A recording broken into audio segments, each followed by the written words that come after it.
the body? Yes, Doctor. And the police are particularly anxious that the cause of death be determined at the earliest possible moment. It's a pity. She was a very beautiful woman. One hates to perform an autopsy on a beautiful woman. But you've no other choice, Doctor. Most unusual. There are no marks of violence on the body. What do they suspect? Poison? Have they any idea? My understanding is, Doctor, that the authorities are entirely at sea as to how she was killed. They know why, but, and they also have the fellow who killed her. But... Yes, that doesn't matter. That's none of our business. Our business is to find out what killed her. And yet, one often wonders, what could have caused the last thought that was cut off by death? If it was spoken now, what would it be? Yes, you're here. You found me at last. But you know what you killed me. I warn you. Don't come and outstep. No, don't, please. Don't. No, I told you I didn't want the bandage. But why, Laura? Why are you so opposed to the bandage? Does it remind you of something, perhaps? What do you mean? Oh, nothing, Laura, nothing. Now, won't you lie down again and let me complete the examination? You're a sick girl, you know, in a highly nervous condition. I want to know what you meant by saying the bandage reminded me of something. If you don't know, how should I? You don't fool me for a minute, Doctor. I know how you feel about me. Do you, Laura? Then I wish you'd tell me, for I don't know. I don't know how I feel about you at all. You're clever, Doctor.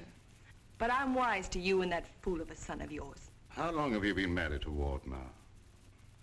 Too long. And why don't you give him his divorce? He's asked you often enough.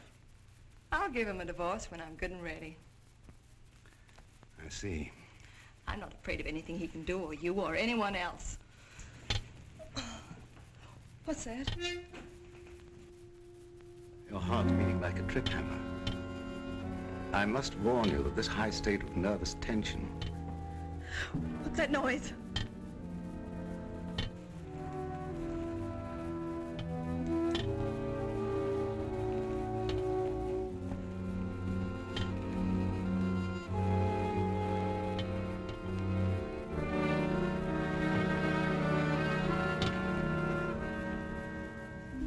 It's only a branch tapping against the window.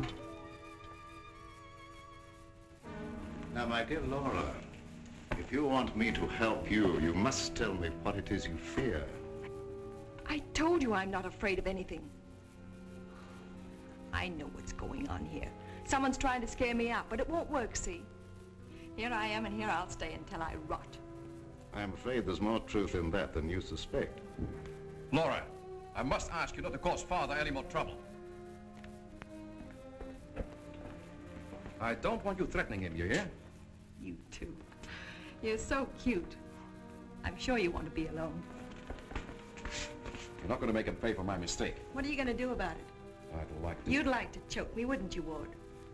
You haven't got the nerve. Here.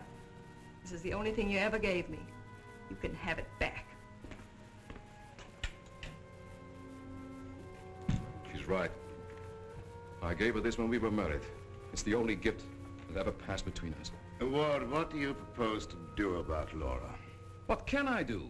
She won't leave me. She won't give me a divorce. Well, things can't go on this way, you know. Dad, what is the matter with her? What do you think is wrong? I don't know. She wasn't this way until she began getting those letters from abroad, you remember? Yes, it had something to do with those letters. But you would have thought that when they stopped coming, that... What is it, Elizabeth? There's a patient, Doctor, a Mrs. Williams.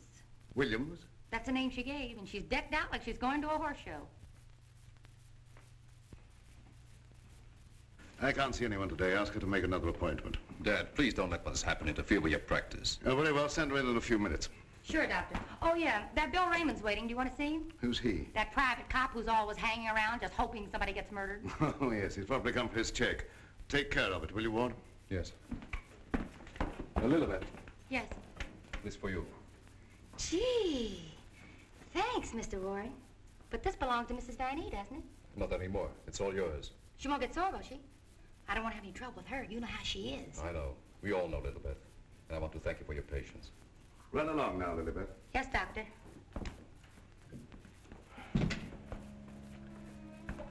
You made a fatal mistake, my boy, in marrying Laura. Yes, I know. But you don't suppose I'm going to stand for it forever, do you? No, I don't. And I don't think it will be necessary. Do you have a plan?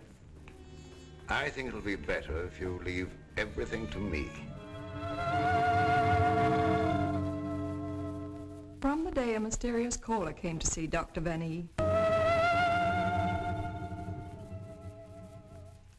Oh, yes, I remember now, Mrs. Williams. I spoke to you this morning on the telephone. I'm sorry, but I can't tell you any more now than I told you then. Oh, naturally, Doctor. I did not mean to imply that there were any abnormal goings-on here. I assure you there is not, Mrs. Williams, nor will there be. Nevertheless, Doctor, the way you were described to me and the way your place was described to me, I am certain that I am in the right place. May I ask from whom you obtained these descriptions? From a friend, Doctor. A mutual friend. Lilybeth, the woman I love. Can't we be friends? Stop tracking your big flat feet after me wherever I go. I've got things to do. Oh, gee, it's wonderful just to see you around, busying yourself, the little housewife. I never knew the cop who didn't love to stand around and watch other people work. Mrs. Williams, it's obvious from your conversation that you've come into possession of certain facts concerning my past. I know of only one person who could have given you that information, and it was my belief, yes, even my hope, that person was dead. But let me say that even if that person were alive, I should not submit to blackmail from you or from anyone else. You show great courage, Doctor, for one in your unusual position. There has been no question of blackmail. I came here seeking your cooperation, which you have refused to give. So, let us call the matter closed. Thank you. Au revoir, Doctor.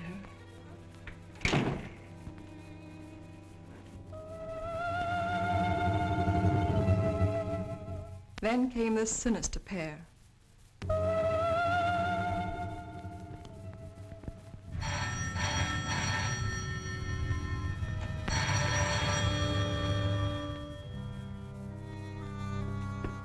My little guardian of the doorbell. If you had waited another second, Inigo and I should have kicked the door in. Yes, sir. Sir,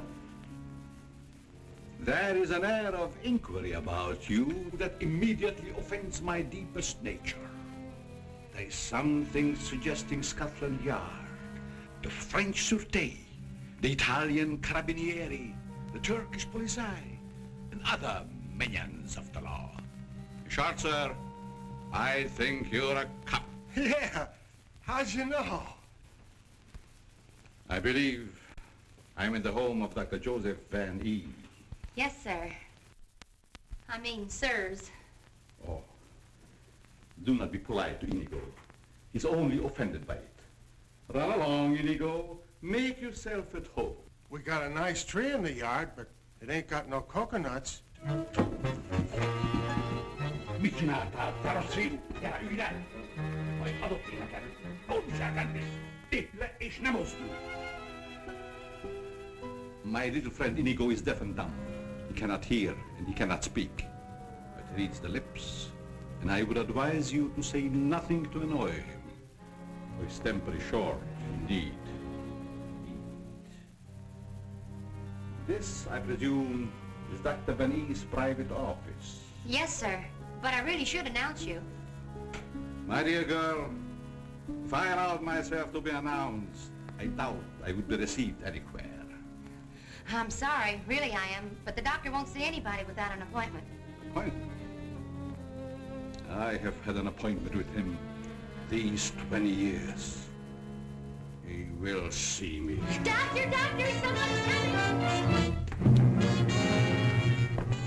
My dear doctor, truthfully can it be said that your house is your castle, protected by your countless slaves? So it is you, Leonard. I was warned you might appear like one of your own illusions out of nowhere. My dear Joseph, you have not changed a bit. Have you met my friend, Mr. Raymond? Raymond? Oh, Raymond. No doubt a relative of the great magician of the same name. Mr. Raymond is our private patrol officer. He keeps an eye on the premises for us. And other comings and goings. A very good idea, my dear Joseph, to have a private bodyguard at your beck and call. Well, you fellas are old friends, I can see that. Oh, yes. Old friends. Well, then maybe you'd like to be alone to talk over old times. A very good suggestion. Thank you, Mr. Raymond. I won't be far away, Doc. Well, so long, Mr. Leonide. Don't pull any more little men out of your hat. Well, Leonide, what brings you to me after all this time? The long arm of coincidence, my dear Joseph. Simply the long arm of coincidence. Aren't you glad to see me again? No, I can't say that I am. You with your foreign background and I, what have we two in common? Always truthful, Cousin Joseph. As when we were young men. You might have said no and saved your career. But you prefer to tell the truth and ruin yourself. What do you want here, Leonide? A few days' hospitality, my dear Joseph. Nothing more. Is that too much for one cousin to ask of another? Remember, we agreed not to think of each other as cousins again, Leonide. Bygones, my dear Joseph. And I'm willing to forget. And I suggest that you do the same. You've grown older, Leonide, but there may be something in what you say. I'm not one to hold a grudge. But don't do anything that will make me regret my action. You have my promise. Now, if you will show me to my room. Oh, I should say, I have a traveling companion from whom I am inseparable. Who? Inigo, a dwarf, one of the little men. He became very much attached to me when he lost his master. You do not object? What good would that do? How true. Very well. You may have the room next to my daughter-in-law. I know you'll like that. Oh, yes. The lady, who I am told has an utmost horror of having her eyes blindfolded. A phobia of most interesting origin, I dare say. Something to think about. That night, my husband questioned Leonard about my past.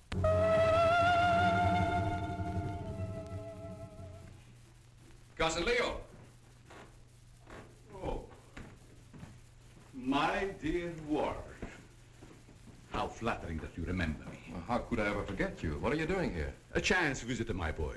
I wanted to see the old homestead again. You've seen Father? Yes, and he received me with open arms, in a manner of speaking. I don't mind telling you, you came at a very bad time. We're having some trouble. My boy, trouble and I are like this. I presume you refer to the charming lady in the room next to mine, your wife, I believe. Yes, Laura. I haven't met her, but I'm looking forward to the pleasure. I'd like to talk to you for a moment. All right.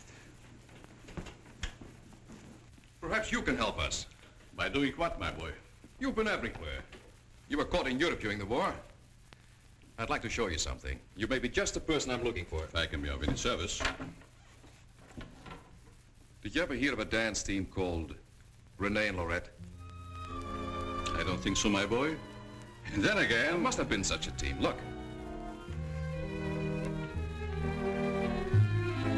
Renee and Lorette. The dance of the green mask in the green room in Paris. The green room. Yes? Oh, the face of the man does seem slightly familiar. May I ask, where you got this photograph? The maid, Lilibet, found it in Laura's room and turned it over to me. Oh, well, my boy, I'm afraid I can't help you. I played the green room on several occasions, but never with these people. In fact, I don't seem to remember them at all. And I appeared in many clubs during the occupation. I'm sure the girl behind the green mask in this picture is Laura. How can you be sure? Who can ever be sure what's behind a mask? If the people in this photograph could suddenly come to life. I'd like to know who the man is. It can be anyone, my friend. Anyone. In this makeup, it might be even I. I wish you wouldn't joke about it. This is very serious. Of course. But let us say you found out who the man in the photograph is. What then? I have an idea that if the man in this picture were to show up, I'd find out I wasn't married to Laura at all. Think over what I've asked you. It'll be to your advantage. Certainly, my boy. I will give it every consideration. And perhaps something will occur. Who knows? Don't you want to leave the photograph with me for my further study? It might be the very incentive that my memory needs. No thanks. I'll keep it. As you wish.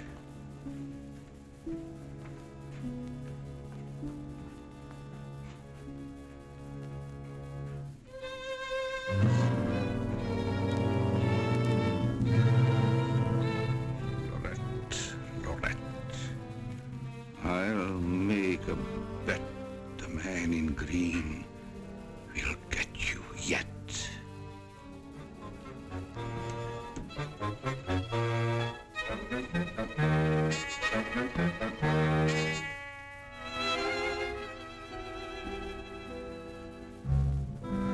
Inigo.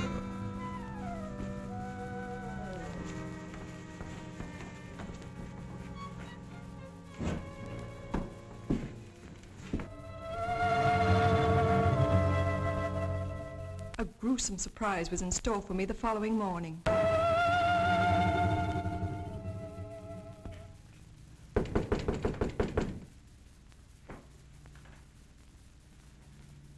Who is it? It's me, ma'am. What do you want? The afternoon mail. You wanted to know when it arrived. Was there anything for me? Yes, ma'am. Put it under the door. I can't. It's a package.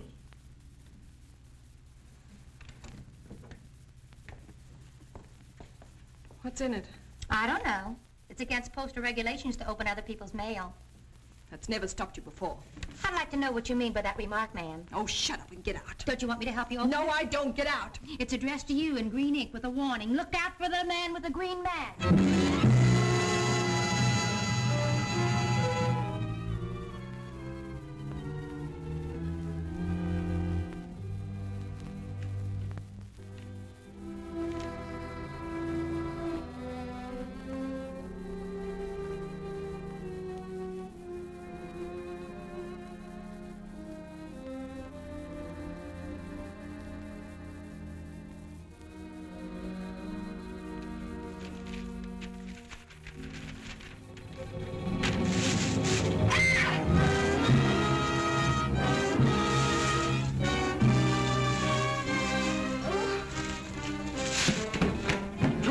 Ma'am, who done it? Which way did he go? Get out. Get out. I just heard you yell. I was hoping it was a murder at least. Get out. I tell you, you have no business here. Well, but you don't understand. I'm supposed to be here. That's what I'm being paid for. Paid? Yeah. You see, I'm Bill Raymond, private cop in this neck of the woods. I was hoping we'd have a little murder or something happen around here so as I could solve it and get my old job back at Central Homicide. Nothing personal, of course. Who told you to say these things to me? Well, nobody said nothing to me. I was just waiting around outside to see Dr. Van E, and I heard you yell. So you're a friend of that crazy doctor and his son. Crazy? I wouldn't exactly say that, ma'am. The doc's a pretty good egg. You wouldn't want anyone to say you was crazy, even if you... You can go back and tell them I'm not afraid of being murdered by you or them or anyone else. No, I don't guess you are, ma'am. Still and all, if you was to get murdered and I was to find out who done it, it'd be kind of a break for me. That don't beast the kosho. I wouldn't say that to you, lady, even if I knew what it meant. Now will you get out? All right, I can take a hint. Nice little bedroom companion you've got there. Get out. I'll go, but don't think I'll come running next time you yell. I'll know it's a fake.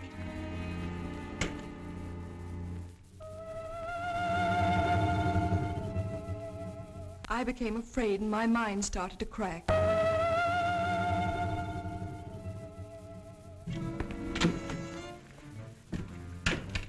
Lilybeth, my melancholy baby, where are you? Where'd you get that box? I don't know what you're talking about. You lying little snoop going through my things. What'd you do with the picture? Where is it? I didn't see it. That's the last time you put your hands on me. I'll give you one more chance and then I told you I don't know where the picture is and I don't know what you're talking about.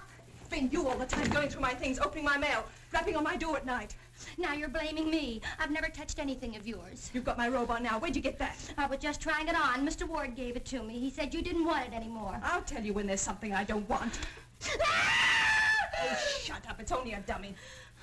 A dummy? Where'd you get that thing? I suppose you're going to tell me you don't know anything about that either. Oh, I bet it was in the box. In the box I brought up for you, that's what. There were no stamps on it. How did it get in the mail?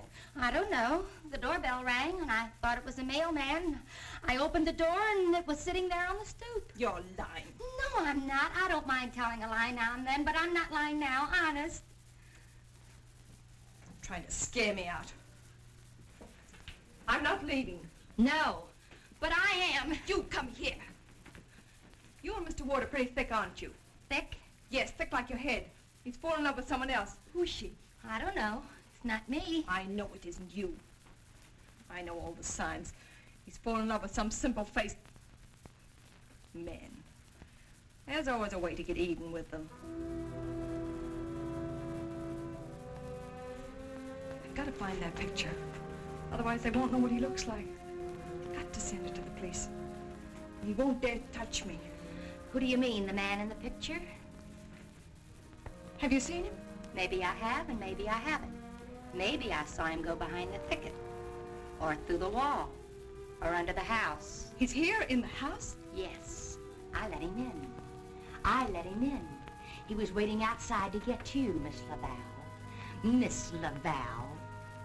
There's nothing safe from your prying eyes, is there? You think you know everything, don't you? I know why you're afraid, and I know what you've done. No, I'm not so thick. I'm not as thick as you think I am, Miss Laval. That head's supposed to be you, kind of a calling card. I'll remind you that... Why, you...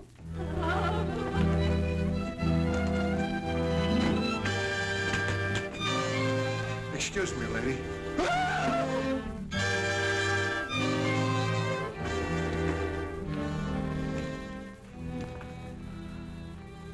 Oh, I'm afraid.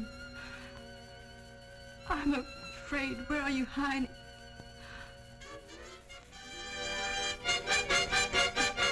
Dr. Fanny! Dr. Fanny!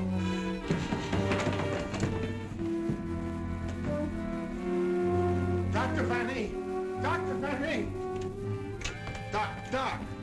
Fun is fun. But after all, there ain't nothing in my contract that says I gotta...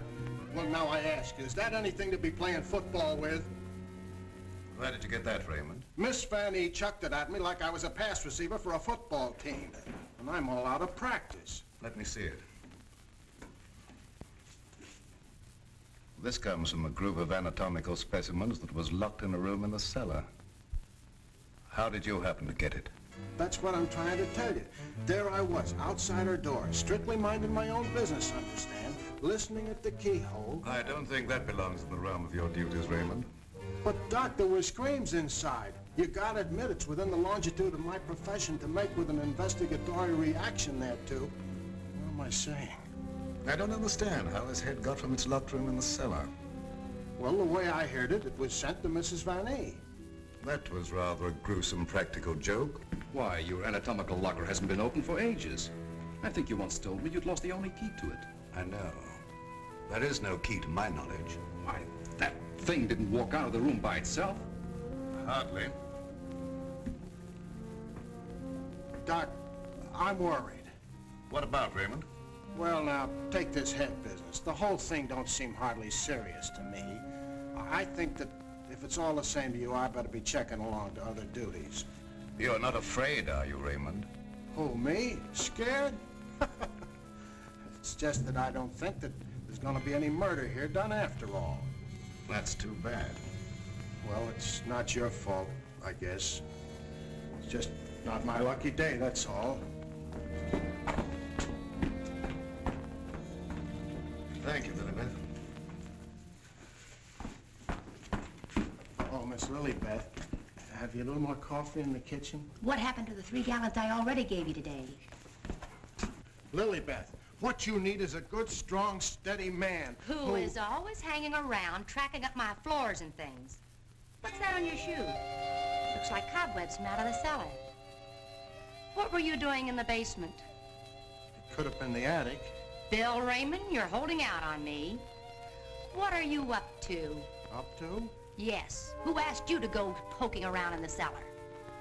It was in performance of my duty. What duty? What did you find? Absolutely nothing.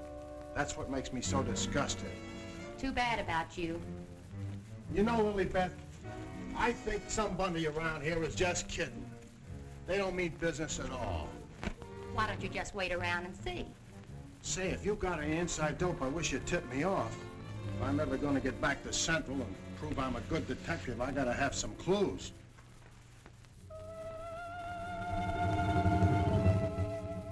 Yes, I was scared. Scared of my life.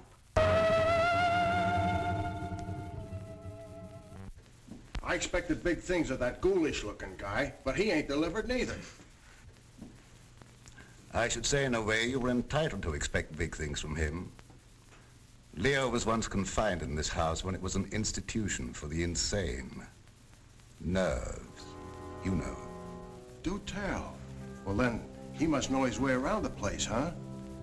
I understand while he was here, he engineered an immense number of secret passages through which the guards could keep an eye on the inmates at night. Finally, he took one of these passages into the outside world, and we heard later he'd been seen in Europe. Ah, Europe. That's where history's being made today. Gee, I'd love to travel and... Well, perhaps you'll have an opportunity someday. Not if something don't happen around here pretty soon to make me famous. That Lilybeth. I've been trying to get a cup of coffee off of her all day. She don't care what happens to my metabolism. Metabolism. That's a good word. I wonder what it means.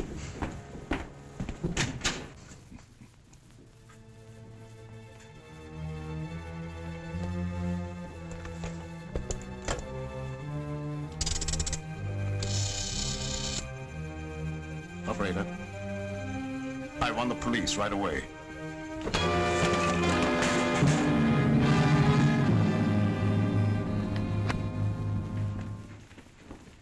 Stop crowding me.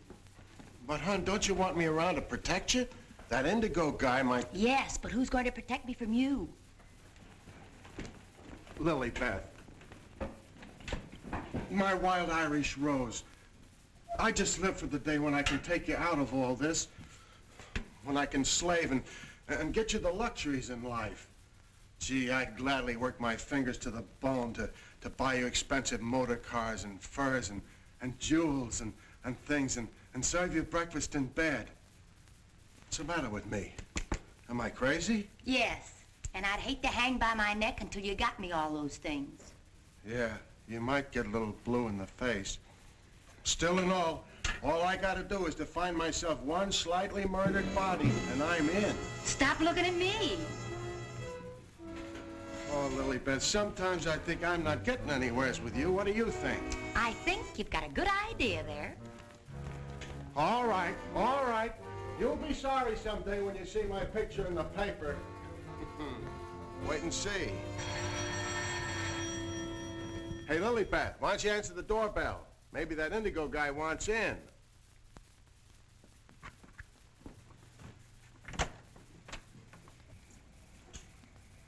The doctor ain't home. You'll have to call some other time. Don't be silly. Don't say I didn't tell you. Close the door on your way out. Hey, wait a minute. Well, if it isn't Bull Raymond. Shh, Terry. You trying to ruin me? Ruin him. Come here, Bull. Meet Miss Cornell. How do you do, I'm sure. Likewise. How do you happen to be out with him? Cute, darling, don't you think? Flat at both ends, head and feet. You've heard me speak of him. Bull Raymond. Bill Raymond, if you please. Mr. Terry Lee, you so-called reporter. How do you happen to be out with a dish like this? Jane Cornell. Good for dull days in a man's life. Mr. Raymond. Oh, yeah, I remember. Terry told me about the time you shot up the dressmaker's dummy. Huh?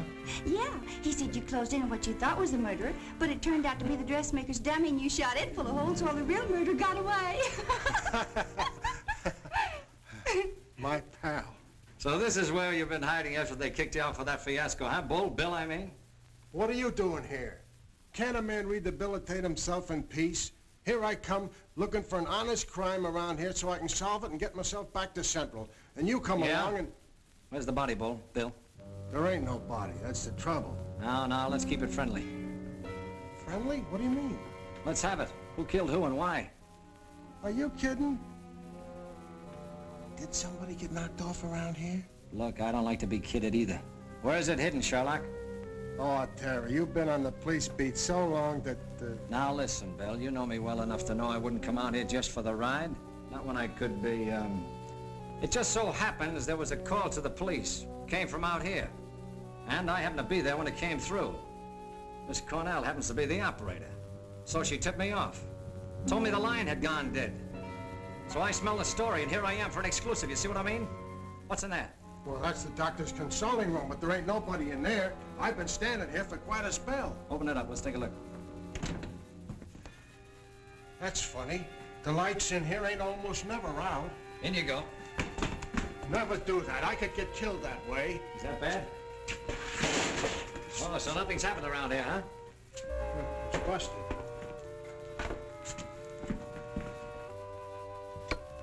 There, see?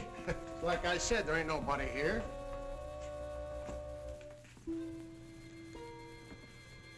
Hey, cut it out, will you? You're making me dizzy. Well, sure, somebody stumbled over it and pulled it out of the wall. Could happen anywheres.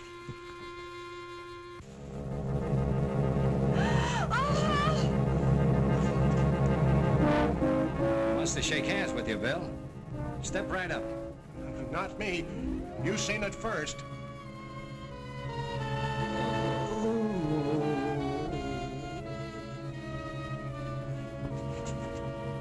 Doc! Raymond, did you try and kill me? Why, Doc, why should I do that? You ain't paid me for last month yet. How long you been here? Now, let me see. I was going to make a telephone call when... Somebody conked you, huh, Doctor? Then ripped the telephone wire out? Yes, I imagine that is about what happened. Who are these people? Well, they're all right, Doc. This is Terry Lee and Miss Cornell from the Times. We don't want any reporters here. Nothing's happened. Look, Doctor, nobody ever wants reporters, but then something happens and there they are. But nothing has happened. I fell and hurt my head. Oh, I see. Then you got up again, put yourself on the table, and got all nice and pretty in that shroud there. You won't get any story here. And now, if you'll excuse me, I have some work to do. Doctor, do you mind if we stick around for a while, seeing that nothing's happened? Well, why not? Very well, you may stay for a while, but I warn you, if you make yourselves objectionable in any way, I'll have Raymond throw you out. Well, come on. You heard what the doctor said. He's busy. Get out of the office.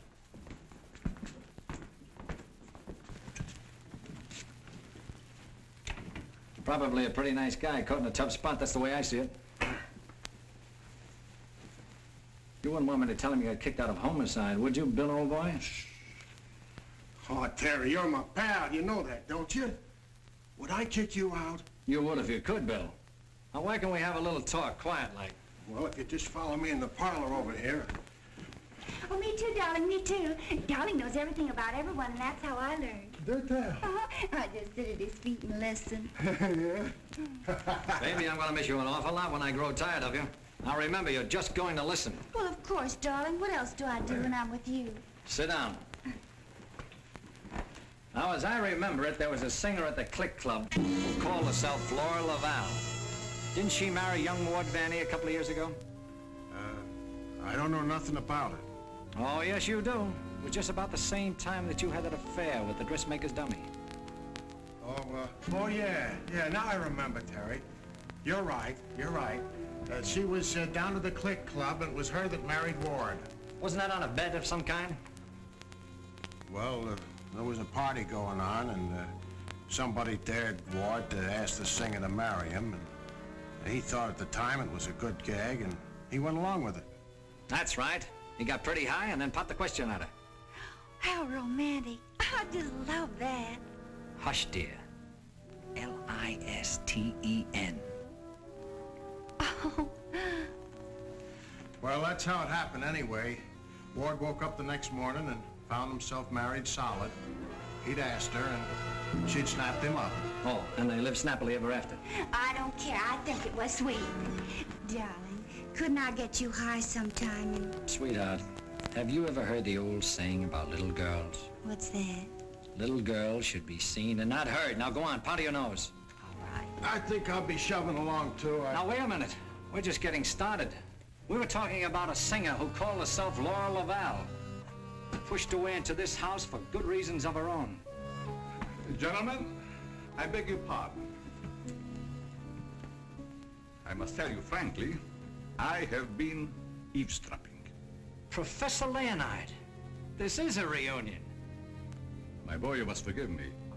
You seem to remember me, but I do not recollect you. When was it? What was it? Oh, Professor, it was a long time ago, and I was a kid up in the balcony in Albany. Yes? When you brought down the house with great feats of legerdemain. Oh. You remember, Professor? That was the night that the box office receipts disappeared, just like magic. A part of the act, my boy. Just a part of the act. It's a pleasure to meet one of my youthful admirers. Terry Lee of the Central City Times. Oh, the press? Well, it's nice to have known you.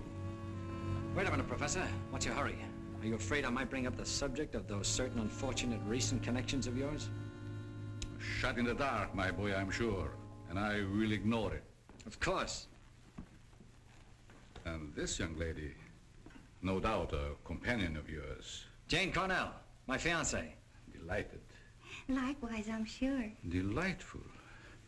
And I would suggest to take very good care of her. Mr. Lee.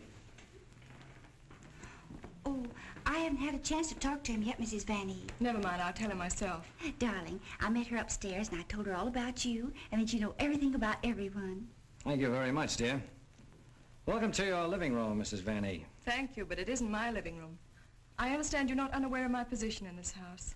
Well, maybe you can tell us about it. I'm being kept a prisoner here against my will.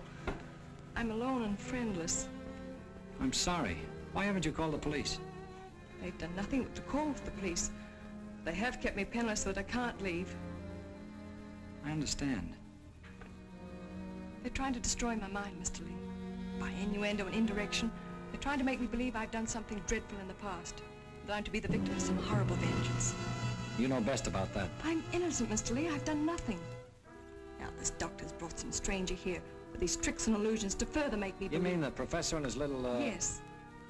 You must help me, Mr. Lee. Laura, it's so good to see you downstairs again after all these days being locked in your room. You know perfectly well why I've remained locked in my room. Ward, this is Mr. Lee of the Times, the gentleman I told you about upstairs. Oh, yes. Look here, Mr. Lee. We don't want any more of that front-page splash stuff, such as I got when I married Laura. Your wife's been telling us that she's being kept here under constant threat. She is out of her mind. See what I mean, Mr. Lee? They don't overlook a single chance to put it in my head that I'm crazy. Perhaps I can explain, Mr. Lee. We don't believe there's anything wrong with Laura now. But we are sure something will happen to her mind if she continues to live under this strain. It's just as I told you. They're behind it. Can't I make that clear to you? They spend all their time trying to terrify me. They write me letters in green ink. They send me dummy heads wrapped in green paper. Anything to frighten me so I can't sleep. I can't think. The only thought in my head is that I'm going to be killed. These are very serious charges, gentlemen. And I might say it'd make a perfect front-page splash. Lee, if you dare print a word about those ravings of my wife... Don't do anything to make me think they aren't ravings, Mr. Van Eve.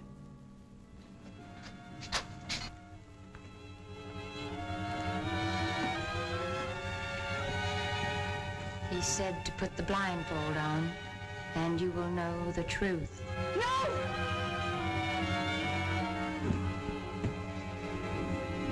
What's wrong with her, Doc? Quiet, Raymond. You don't mean that she's... Dead, Raymond.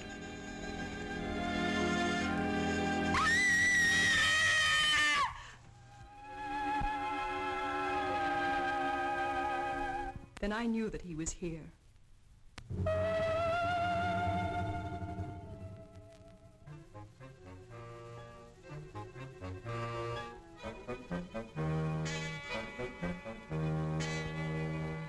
She's coming out of it, but she's in an advanced state of shock. May be necessary to administer a sedative. That's intended to shut her up. I'd like to hear her do some more talking, Doctor. If her mind is allowed to dwell upon what's happened, that may be the breaking point. Well, you've got all the answers. Look here, Lee, I don't like your tone. If you have any insinuations to make them to me. Okay, I will. Suppose you and I talk this over downstairs. I don't recognize your right to question me. However, if it'll make you leave Father alone...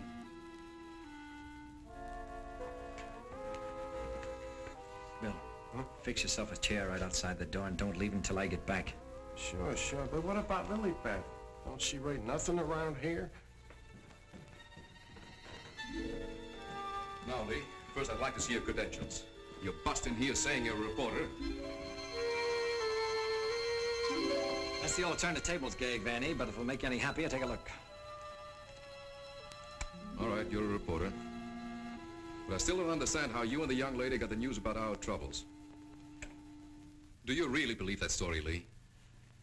Do you in your right senses really believe that we are keeping Laura a prisoner here? That's what the lady says. She said that... Nonsense. Nothing would please me more than if she got out.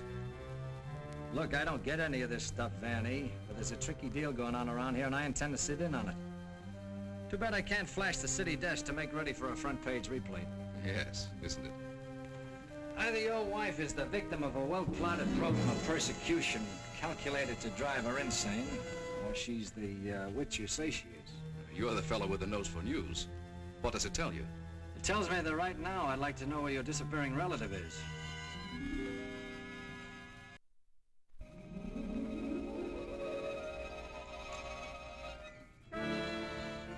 Get back, you fool.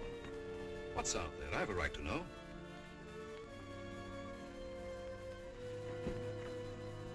Don't see anything. What was it? It isn't possible. It isn't possible, of course. What do you see out there, Lee? I've had enough of this. Come on. Are you nervous, Miss Cornell? Oh, no. I think it's very exciting. Well, Professor, I thought I just saw you outside, baying at the moon. You disturb her sleep. Where have you been? How about you start acting normally for a change? You're bringing suspicion upon all of us. I, my boy? What have I done? Suppose you tell us. Has no one arranged to silence you yet, Mr. Lee? What a pity. I don't silence very easy, Professor, and it'd take a lot more than what you've done to her. Do you suggest that I had a hand in that poor girl's unfortunate demise? Why don't you behave yourself, Professor? Mr. Van E here has the right idea. You're just gumming up the works. I did my humble best. Who are you working for? What do you expect to get out of it? I'm discharging a debt, Mr. Lee. A debt contracted many years ago. Now, are you any wiser than you were a moment ago? No, but I'm beginning to get a general idea. By the way, how is that little girl of yours? I hope fervently that nothing happened to her. She would look so beautiful lying here. Look, Professor, I may not have been very smart in bringing Miss Cornell here, but if I thought you had any plan to do that... Why do you persist in making me the villain, Mr. Lee?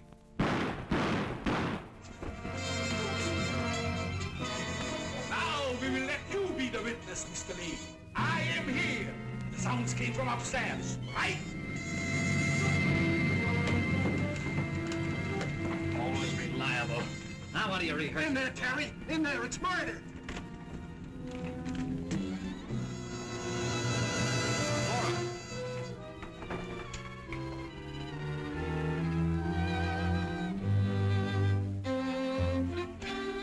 Jenny, wake up! Wake up!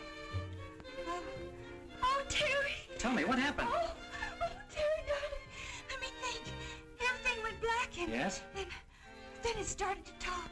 What started to talk? I don't know. That thing. Now look, let's get back to the beginning. I left you here with Dr. Van E. Yeah, and then he gave Mrs. Van E a shot with a long needle. Never mind that. All right. Then he said, would I sit with Mrs. Van E? Okay. Where is she now? Who? Mrs. Van E. Where did she go? That's just what I asked you, Janie. Well, she was right here. Then Dr. Van E went out. Then what happened? Well, then Bill Raymond came in. Oh, that's great. The two of you in the same room at the same time. How did you communicate with each other? Sign language? Oh, I don't care. All you do is make fun of me. I didn't ask to come to this, whatever it is. Oh, yes, you did, dear. Don't you remember? You said you wanted to see what the life of a reporter was like. Don't forget, Mr. Lee, one must not expect too much of certain types of mentality. Shut up, Bill Raymond. I remember you when you couldn't even make your X. Oh, I want to go home. We can't go home, darling. We've got to get a story. Why? You don't understand. Yes, I do. Why do we have to get the story? Who cares? She's got you there. All right. Now you tell me, what happened to you? Me? Oh, well, you said to stay outside the door, and I pulled up a chair. That's right. She was inside the door and you were outside.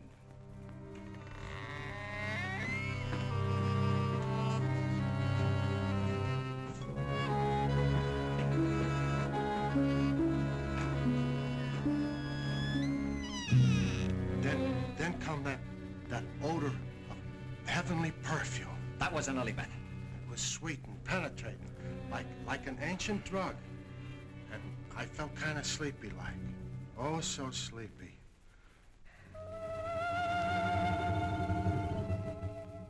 At last, he had me under his power.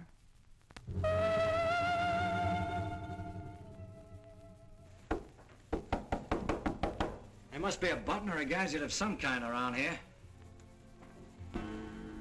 2 o'clock, almost deadline for the 9 o'clock final. Oh, Terry, what makes you think there's anything behind them walls? I've got a sneaking suspicion that the professor uses them for a disappearing act. I wish Lilibeth was here to make me a cup of coffee.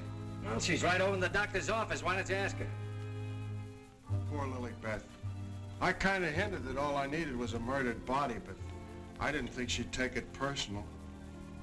Will you stay with those walls? I've been around them 3 times, Terry.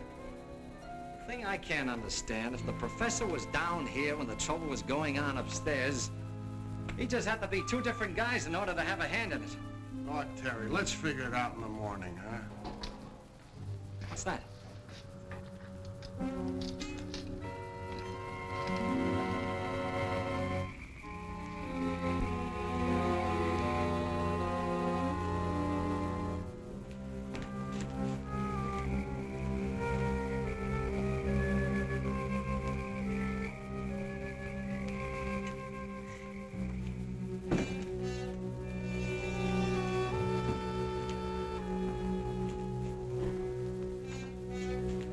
Wake up. Either something or somebody opened the front door. Oh, that's the shortest night's sleep I've had in a long time. All right. Now that you're good and rested, let's see if we can understand what happened upstairs. Well, do you think it had something to do with that picture, maybe, that Lilibeth found in Mrs. Van E's room? What picture? Oh, the one with the couple with the 2 masks, you know, like we found, like that mask. Who has the picture now? Well, young Van E, I guess. That's a point. Where has Mr. Van E been since his wife's disappearance? Well, him and his old man are sleeping, but I guess they got some sense. Oh, no. I've already checked that, and they haven't slept in their beds tonight. Wake up! I refuse to answer on the grounds that my attempt to incriminate or degrade me. My unconscious mind. Now, look, Bill, please stay awake for a while. Now, look, tell me, what happened when you smelled that sweet odor in the hall upstairs? No, it smelled lovely. Lovely, that's all I can remember. And Dr. Van E had already left Laura's room, is that right? Yeah, he'd gone out, and he said goodnight, and he had given her some sedative or something that he said would take care of her till morning, and then he went down the hall to his own room. And then you fell asleep? Yeah, no, I just kind of dozed off a little. Like this. Here's your coffee, sir. Terry, that's a dirty trick. Stay on the other side of that window. What for? Take a look. I'm looking. What do you see?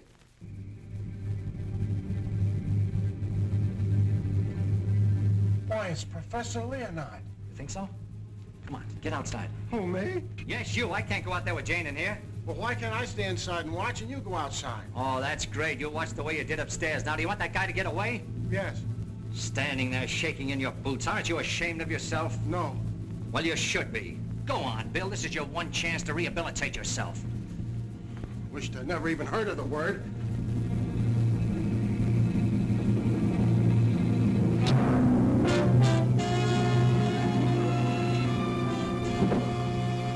Have your gun ready.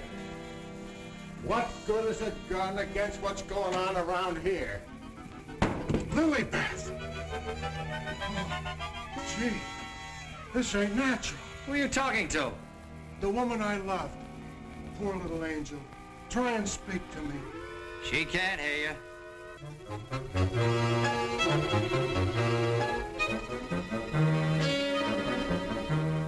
What was you doing outside? You're supposed to be dead. Now you stay right here, honey. I gotta catch that guy in the shrubbery. Oh, gee. What are you doing to me, Lilybeth? I got work to do. Lilybeth, be reasonable, will you? If you don't cooperate, I'll never get back to Central.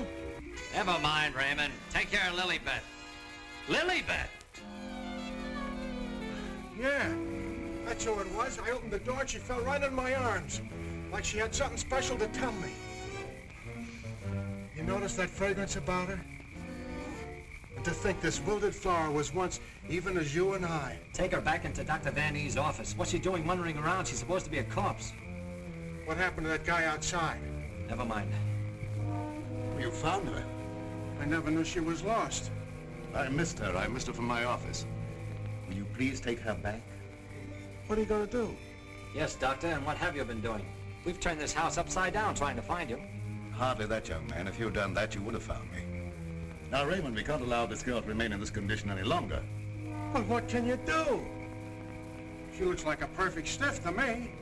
Bring him into my office. Oh, Doctor. This may not be any news to you, but your daughter-in-law has disappeared. Oh, how dreadful. But let us say somewhat overdue, eh, Mr. Lee? You don't seem very surprised to hear about it. Young man, when you've been devoutly praying for something to happen, you accept your good fortune without question.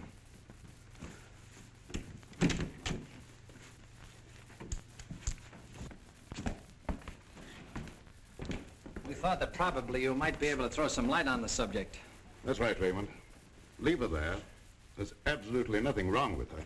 Huh? And you mean I've been pining away for nothing? She was put in a deep hypnotic sleep, that's all. But why? Why, Doc? Who done it? It was done so that she would obey certain orders that were transmitted to her. If that's true, then why did you declare her dead? I had my own good reasons.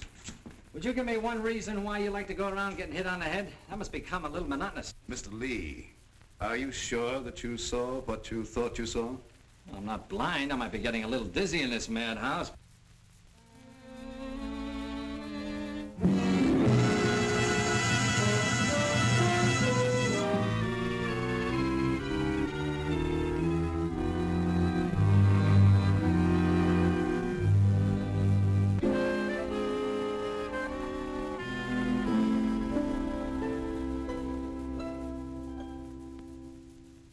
You know, Doctor, morning isn't very far off. And when the police get here, you've got an awful lot of explaining to do. You're in this up to your neck. By morning, let us hope no explanations will be necessary.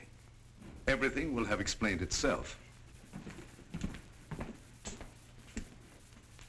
Poor little sleeping beauty. Do you suppose someone thought she looked weak-minded and picked her out to carry out his commands? That's not always the case, Raymond.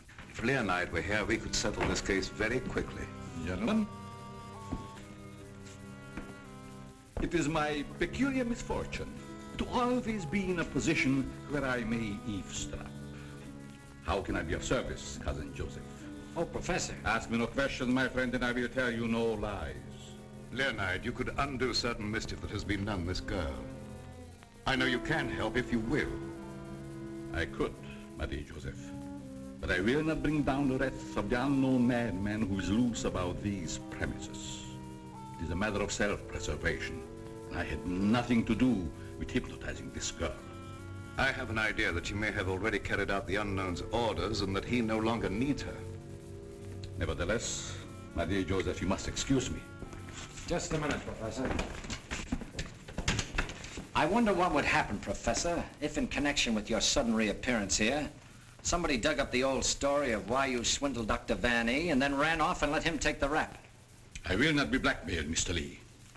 And I observe again that you're a young man who knows too much for his own good. And I would also like to know where you obtained all this information. You're extremely young to have your fingertips on events of 20 years ago. I have a memory like an elephant. I never forget something once I hear it. I'm a sharpie, Professor, as every one of you will admit before morning. Now, Doctor, I'd like to bore you with a few questions. I wouldn't mind, young man, if you had the slightest idea of what you were looking for. Maybe if we start back to the time around midnight, when you administered what you call a sedative to your daughter-in-law. Are you inferring that I had anything to do with Laura's disappearance? Why do you keep evading the issue, Doctor? You know you'll have to confess when the police get here anyway. I would remind you, young man, that you're making a direct accusation, and I refuse to answer. Look, I want the facts and I want them now. Let's cut out the mulberry bush routine. Listen, Bill, you're supposed to be a cop and you want to get back to homicide. Help me make the doctor loosen up. He knows a lot more than he's telling. Well, sure, I'll help Terry, but first let's get Lilybeth out of this. Maybe she can tell us something. Yes, Mr. Lee, it seems to me that you're not too anxious to have Lilybeth restored to consciousness.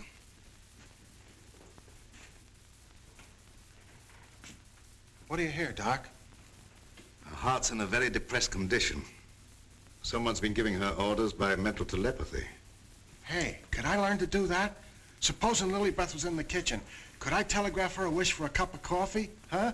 Perhaps, Raymond, someday when we have a little time, I'll indicate the principles of hypnosis to you. Thanks. Maria Joseph, the principle of hypnosis isn't as simple as you would make them believe. It requires a long and patient study. But I will risk the wrath of the unknown. For I see you truly love this child. And for your sake, I shall use my knowledge. Oh, gee, thanks, Professor. You're solid.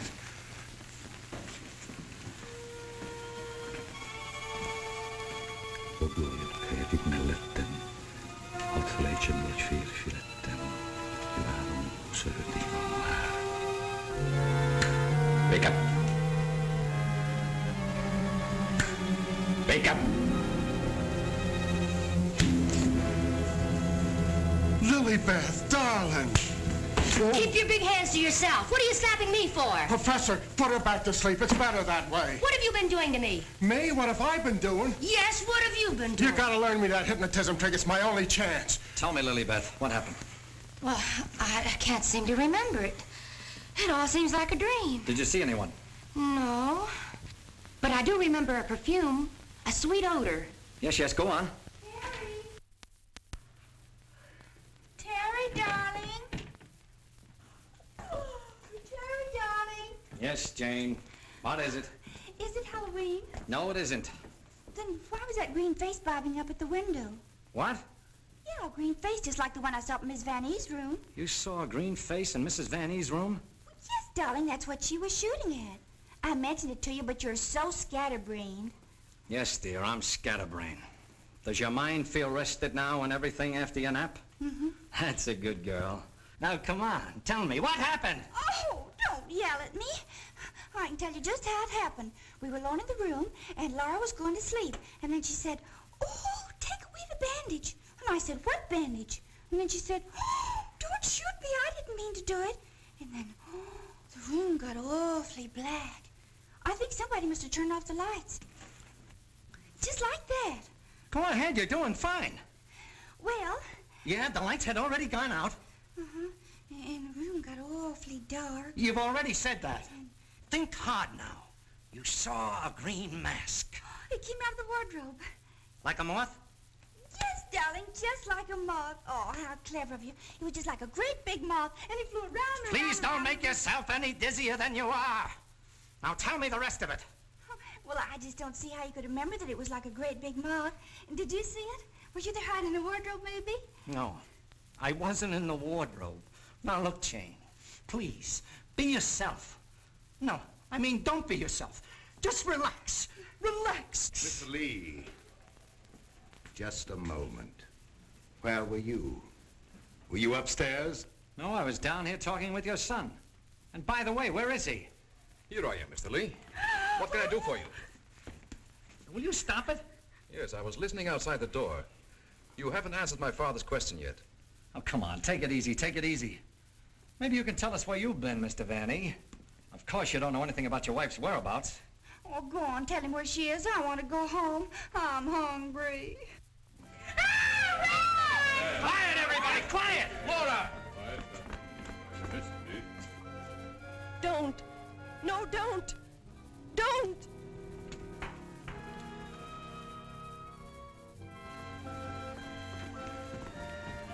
Laura! She's under a hypnotic spell.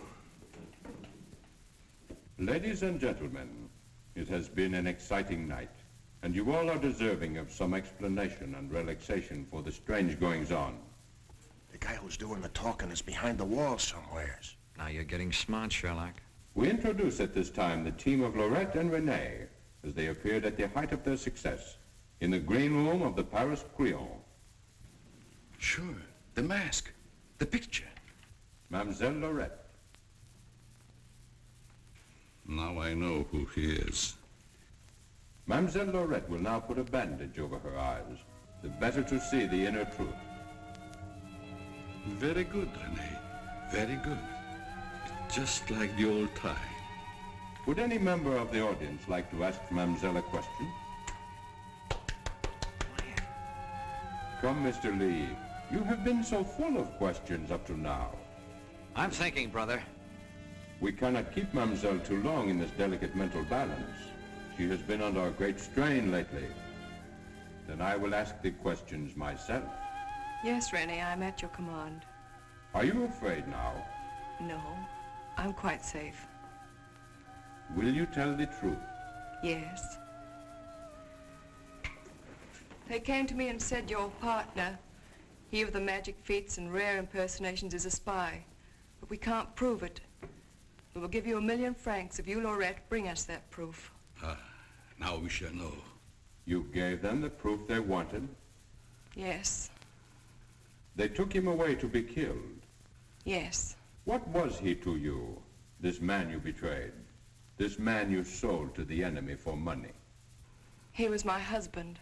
When they told you he was to be executed, you sent this man a gift for his last moment before the firing squad. What was it? It was a green scarf for his eyes. Like the one you're wearing now? Yes. Why did you send it? It was my scarf. I wanted him to know I had betrayed him because I hated him. He was good and kind, but I hated him for the power he had over me. I see. That is your only defense. You hated. You thought they shot him. You escaped to America. You thought you were safe. Then you found out he was alive and wanted revenge. Thank you, Mademoiselle Lorette. You may remove the bandage now. What do you see on the cloth, Mademoiselle? There's a hole in it. Yes. What else, Lorette? What else? There's blood on it. There's blood. I have come back. I am here. And I will have my revenge. No! No, don't touch me! Ah! Outside, under the window, you know where.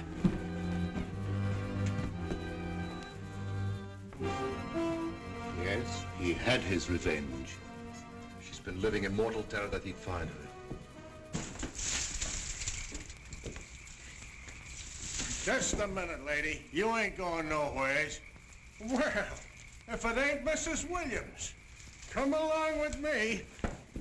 Come on, come on. You want me to slug you? Get inside. Hey, Terry, come here. Get a load of this. There's your man. At last I caught me a murderer. You're wrong. I never laid a hand on her. Nay, my boy, you kept your promise to me. You said you wouldn't touch her. But she's dead, ain't she? And you ain't going nowhere till we find out what killed her. And you, Professor, you know too much for your own good. I'm holding you, too. Now you're getting smart, Bill. Well, Professor, I see you two know each other. Yes. Rene was my assistant. I taught him everything he knows. He went out for himself and became a success. Later, we met in a concentration camp. And here we are. A small world, Mr. Lee. A small world, indeed. Terry, isn't this the place where you get the marriage licenses? No, dear, this is the morgue, the morgue. Oh, darling, you say the cutest things. The mark! Oh! Now, never mind, dear. You just stay right here. Nobody will get you. Oh, but... Well, Doctor, got anything to add to my story of the year? Who's this Rene? Rene was her husband. She turned him over for a sum. Figured the Nazis would take care of him, but he had ideas of his own. Look, Doc, was it murder? Do I finally get a break? Was she murdered? We're sending the report to the police. What was it say? Ah, come on, Doctor. Don't hold out on us. I didn't understand it at first, but I do now. There were no marks of violence on the body, and we found no internal disturbances. What does this all add up to, Doctor? Yes, let's have it. She was literally scared to death.